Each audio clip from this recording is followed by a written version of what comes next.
Radio Classique, comment j'ai réussi.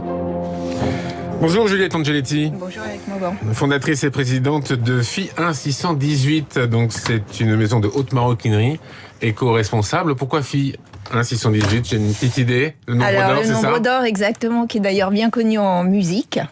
Et c'est ce nombre-là qui conduit toute la création. Il existe depuis tout le temps dans la nature. On va retrouver cette proportion dans le coquillage, le nautile, et on va retrouver aussi dans les plus grands artistes, les œuvres des plus grands artistes tels que Léonard de Vinci, Le Corbusier, la Joconde, l'homme de Vitruve, tout à fait. Et alors pourquoi l'avoir choisi pour la maroquinerie? Alors comment vous mettez FI 1618 dans la maroquinerie? Alors déjà, pourquoi je l'ai choisi? Parce que aujourd'hui on est dans un système de mode qui va très vite, qui consomme beaucoup. Or moi, je voulais vraiment répondre à des attentes identifiées de personnes, de clientes potentielles qui n'ont pas envie de ce qu'on appelle la fast fashion, qui n'ont pas envie de modèles qui se démodent au bout de 6 mois. Et je voulais créer des modèles complètement intemporels. C'est-à-dire que ce nombre d'or, cette proportion présente dans la nature depuis toujours, le sera toujours. Et c'est celle qui conduit les formes qui peuvent être organiques ou géométriques des créations que je fais. Donc ça se traduit comment? Par des formes géométriques? Exactement. Alors ça se traduit de plein de façons. Ça se traduit par exemple, vous parliez tout à l'heure de l'homme de Vitruve, le pentagramme, cette étoile à 5 branches dans un cercle, c'est l'origine du sac que vous voyez, du sac rond. Et la poignée qui est un passe-main pour compenser le poids du sac et surtout de ce qu'on met dedans puisque les sacs sont légers, est en forme de phi minuscule grec, qui est le nom de ce nombre d'or, en hommage à Phidias, le grec qui l'a matérialisé pour la première fois dans le Parthénon. Bon, tout ça est très bien pensé. Vous avez créé FI 1618 il y a 4 ans. Comment vous avez eu l'idée de créer ça? Parce que c'est quand même un sacré challenge. Alors, j'ai toujours créé. Depuis toute petite, je suis désormais artisan d'art.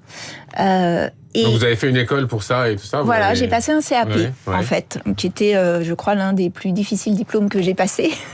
On n'a pas droit à l'erreur. Ouais. Quand on coupe le cuir, c'est définitif.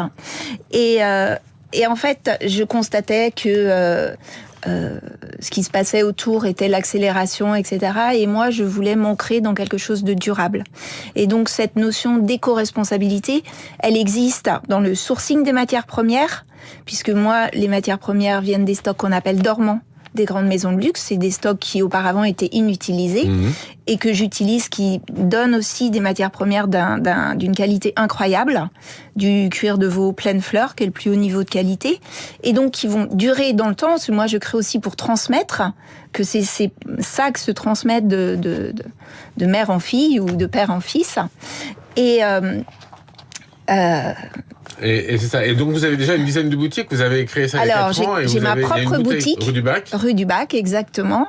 Et ensuite, je suis diffusée dans différents... je suis au printemps Haussmann, par exemple. Et je suis également à Monaco, en Italie, à Colmar. Mais alors, comment vous faites dans vos journées pour à la fois créer, pour s'occuper de tout ça, pour vérifier les stocks, les matières, voir les fournisseurs? Comment vous organisez vos journées? Alors, on fait rien seul, déjà. Et le fait d'être entouré pour un entrepreneur, c'est essentiel. Déjà, tout ce que j'ai pu apprendre dans mes expériences précédentes m'ont énormément servi. Et aujourd'hui, je travaille avec une équipe de 3 personnes et qui est idéale. Et je travaille aussi avec des ateliers et des artisans, des maîtres d'art qui sont exceptionnels. Donc je suis très bien entourée. Et l'objectif, c'est aussi de faire rayonner tout l'artisanat d'art que l'on a en France. On a un savoir-faire qui est exceptionnel. C'est fait 100% en France, ce qui est aussi un engagement très fort de ma part dès le début. Et ça, rien à dévier dans ces 3 piliers essentiels, nombre d'or, éco-responsabilité et fabrication française. Est-ce que vous avez eu des difficultés, Juliette Angeletti, à lancer FI 1618 au départ? Comment ça s'est passé? C'était juste après le Covid, c'est ça? Alors juste 3 mois avant. Mais en fait, il y a des évidences. Tout s'est enchaîné de façon assez naturelle. Alors, je ne dis pas qu'il n'y a pas d'ascenseur émotionnel de l'entrepreneur. Tout le monde entend parler de ça. Donc, c'est pour moi une sorte d'autoroute d'une grande voix, portée par le nombre d'or et l'harmonie aussi qui la porte, et qui doit, j'imagine, se transmettre un peu autour de moi, parce que j'ai de nombreuses bonnes fées et parrains qui se sont penchés sur le berceau de Phi. Oui. Exactement. Savez-vous que l'étoile a 5 branches et respecte le nombre d'or.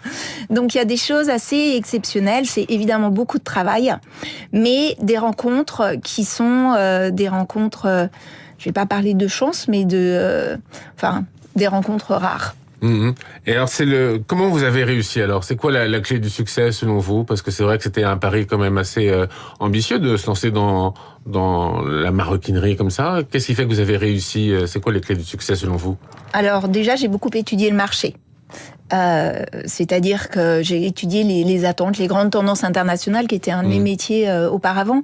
Et ce que j'ai constaté, c'est que ces tendances, elles étaient à la fois un besoin d'un retour au savoir-faire, à l'artisanat, à la fois une protection de la planète, donc arrêter toute cette surconsommation.